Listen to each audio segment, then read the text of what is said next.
Let's talk now about setting goals. Of all the things that really helped transform my life, when I was 25 years old and met my mentor, that original mentor, Mr. Earl Schoaf, goal setting really did wonders for me. The subject came up when Mr. Schoaf said to me, "Mr. Rohn, let me see your current list of goals." And he said, "Let's go over them." He said, "I've got some experience, and let's talk about it. Maybe I can give you some help." And I said to him, "I don't have a list." He said, "Wow. If you don't have a list of your goals," he said, "I can probably guess your bank account within a few $100s, which he did. And that got my attention. So here was my response.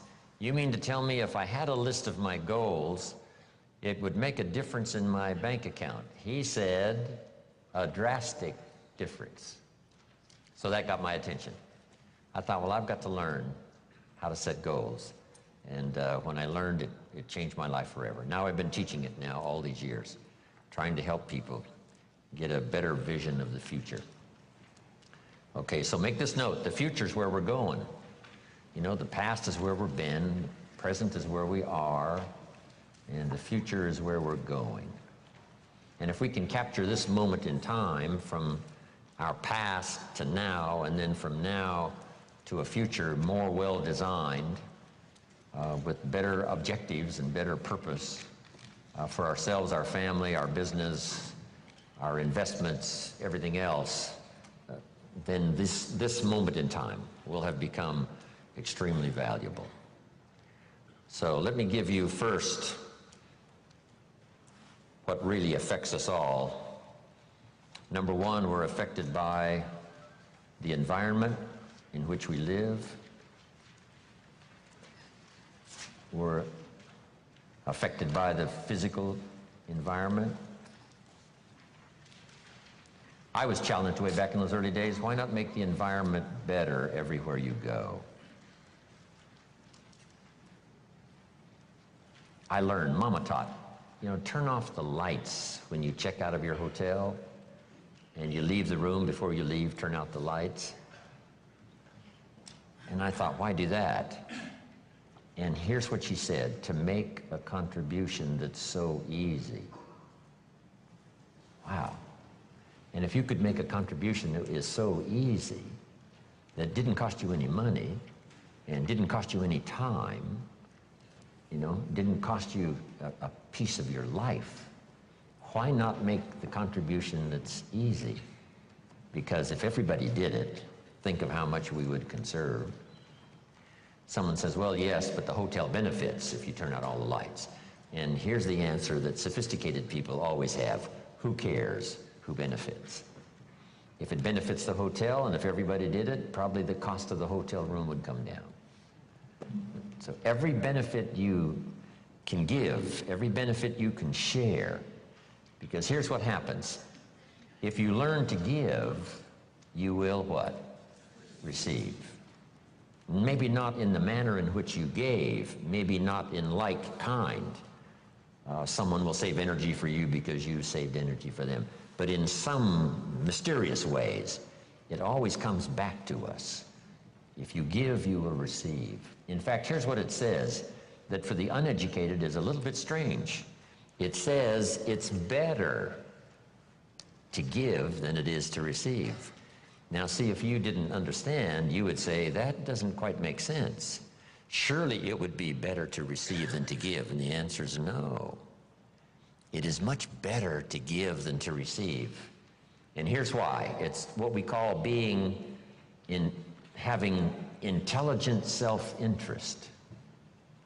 Nothing wrong with self-interest as long as you do it the intelligent way. Here's the key. Giving, it's better to give than it is to receive, because giving starts the receiving process. So to act intelligently in your own self-interest, which is good, it's much better to give than it is to receive. Because if all you do is receive, that may be very limited. But if you give, and giving starts the receiving process coming your way from unknown resources and from unknown places. Back it comes around to you because you became a giver. That's one of the unique mysteries of life. We give to receive, and it's better to give than it is to receive.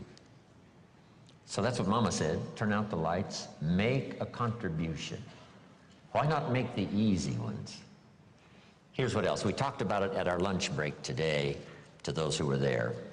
It raises your self-esteem, plus your self-respect, that you do things that the average person doesn't do. Maybe if they were taught, they would. Maybe if somebody mentioned it, they would. But it's easy for most everybody to just go on their way, and if they're not interrupted by a good idea that says, hey, it's so easy to make a contribution, this one would be easy. Turn out the lights when you leave the hotel room and make a contribution. That's interesting. Next is the phrase, in terms of environment, always leave something better than you found it. I talked to a man one time who rented out a long list of apartments. And he said, Mr. Rohn, you wouldn't believe it, but when somebody rents an apartment, they usually leave it worse than when they rented it. I said, you've got to be kidding. He said, no. A high percentage of people leave it trashed. If they stay 6 months or stay 1 year, they leave it trashed. Not just not better, but trashed. I said, that's impossible. Why would anyone do that?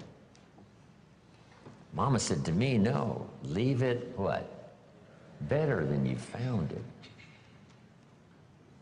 See, that's just a commitment to your own self-esteem.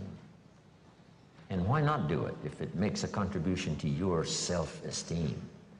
It's called intelligent self-interest. Intelligent self-interest. Self-interest says, I wish to be ruler over many. And intelligent self-interest says, I understand how to do that. Be faithful when the amounts are small. If you'll take care of the few, we will someday give you a position of very high importance over many. But if you don't be disciplined when the amounts are small, why would we trust you when the amounts are large? Brian mentioned that earlier. Why would life give you a fortune to manage if you couldn't manage the gifts of a few? Interesting philosophy to consider, okay? Your own self-interest. Leave the contribution. I'm even aware of it when I leave a restaurant and I get me a toothpick, right? And you take off the little cellophane off the toothpick. It's easy to throw it by the cash register, right, or somewhere where it looks like other people have done the same. Mama said, put it in your pocket. Somebody says, wow, a little piece of cellophane, what difference does it make? It doesn't make that much difference, only in your self-respect. Take your trash home and deposit it. How much does it cost to clean up the trash on the highways in America? Mega, mega, mega millions. Wouldn't people take home their own trash and deposit it there rather than scatter it on the highways across America? And the answer is most people do not. It's so easy to throw it out the window. But now, add this, it's so easy to keep it in your car and have a few more points in your favor on self-esteem, feeling good about yourself, doing things that most people don't do. If everybody did it, what a different country we would have. But it doesn't really matter. You say, well, if everybody's going to do it, why shouldn't I do it? And the answer is for your own dignity and for your own self-esteem. You do things that most other people allow themselves to do that you don't do. And so when I talk about the environment, now we're affected by the political environment and the social environment, and we're affected by the economy environment.